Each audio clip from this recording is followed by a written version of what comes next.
হোলা মাতার জলে ভেসে গেল আচার কাকা হাইকের কদমের গাছটি কাকা নজরে হেরিল আচার কাকা কাকা রে মাকে গিয়ে বলো অভাগিলে হোলা মাতার জলে ভেসে গেল আচার কাকা আরে হাইকে সেখানে বসে কাকা ডাকিতে লাগিল আচার কাকা কাকা রে মাকে গিয়ে বলো অভাগিলে হোলা মাতার জলে ভেসে গেল আরে বাজে কারে জনে বাড়ি বাহির হলো আচার কাকা কাকা রে মাকে গিয়ে বলো বেনে গো দেখে কাকা মাত্র ফেলে দিল আচার কাকা কাকা রে মাকে গিয়ে বলো এবার পত্র লইয়ে বেনে তখন দেখিতে লাগিল আচার কাকা কাকা রে মাকে গিয়ে বলো অভাগিবে হোলা মাতার জলে ভেসে গেল আচার কাকা একে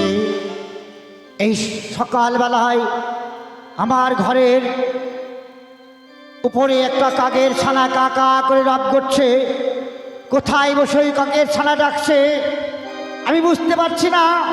এই যে একে এই পত্র কোথা থেকে আসলো? এই পত্রে কি লেখা আছে? এ তো মা বেহুলার হাতে লেখা। কি লিখেছে? বাবা কাল দিয়েছ বেহুলার বিয়ে চম্পকনগরে, সেহপতি খেলো আমার মনসার নাগে। না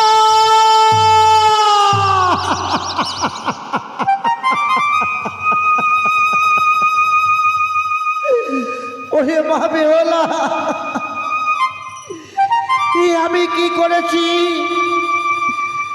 আমার মেয়ের বিয়ে হয়েছে, এখনো নিশি প্রভাত হয়নি। আরে এই প্রভাত কালে আমি কি শুনছি? আজ কি লিখেছেন? বাবা কাকা দোয়ার বাগ থেকে এই দুঃখের পত্র আমি তোমার আলয়ে পাঠিয়ে দিলাম। যদি দেখার বাসনা থাকে এই কাকা দোয়ার বাগে তোমরা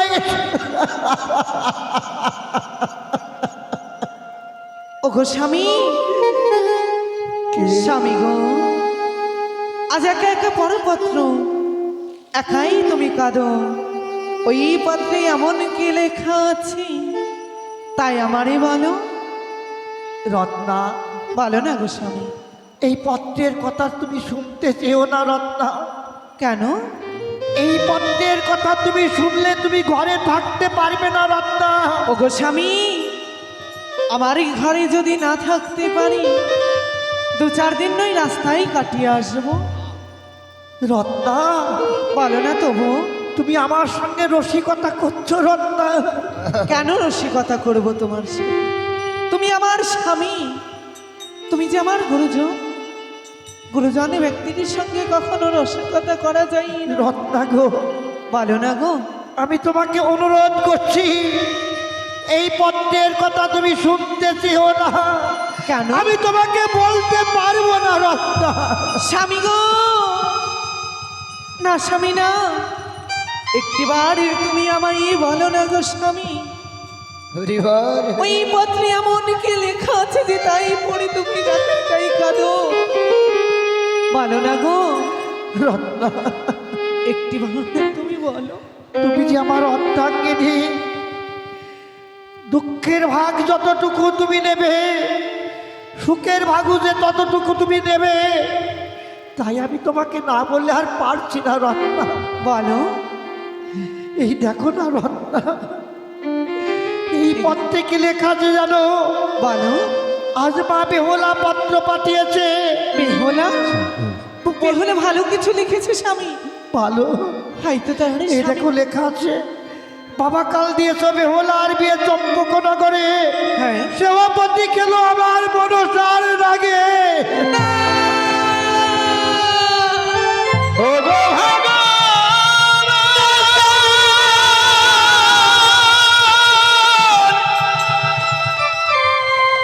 না স্বামী, না না। ওগো স্বামী, তোমায় বারে বারে বলেছিলাম স্বামী, তুমি আমাকে ওই সামনে ঘরে বিয়ে দিও না। রত্না, এটা কি যে আমার আমি তোমায় আগেই আমার বলেছিলাম। কত বড় সর্বনাশ হয়ে গেছে। ওরে রামা, বুঝতে পারবে না রত্না। আমি তোমায় আগেই বলেছি এই পথের না। কথা তুমি শুনতে চেয়েও না। ওগো স্বামী, আমি যাব আমার কাছে আমি একটিবার হরিবল হরিবল। আমাকে কোথাও আমি যেতে দেব না গো। রত্না শান্ত হও রত্না, ওগো স্বামী, শান্ত হও। তুমি আমায় একটিবার ছাড়ো না, আমি যেতে চাই আমার কাছে। না রত্না, তুমি সেখানে যেতে পারো না রত্না। কেন? আমি নিষেধ করছি রত্না, তুমি সেখানে যেও না। কেন গো? তোমার সব কথা শুনেছি, একটিবার তুমি আমায় এই অনুমতি দাও, আমি যাই। সে যে আমার সন্তান, আমি তারে মা। আজ মা হয়ে সন্তানের দুঃখে কেমন করে ঘরে বসে থাকবো বলতে পারো? তুমি তো পিতা, আর আমি যে গরিব ধারিনি মা। তুমি ঠিকই বলেছো রত্না, মাঝে কখনোই থাকতে পারি না। তুমি ঠিকই বলেছো রত্না। তুমি হচ্ছ বেহুলার গর্ভধারিণীর মা, আর আমি বেহুলার পিতা। আমার মনে তার জন্য কোনো স্থান নেই।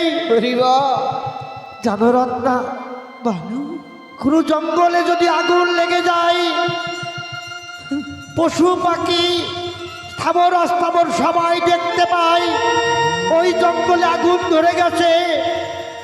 কোনো দুষে যদি আগুন লাগে কেউ দেখতে পায় না, পুড়ে পুড়ে ছাই হয়ে যায় রত্না।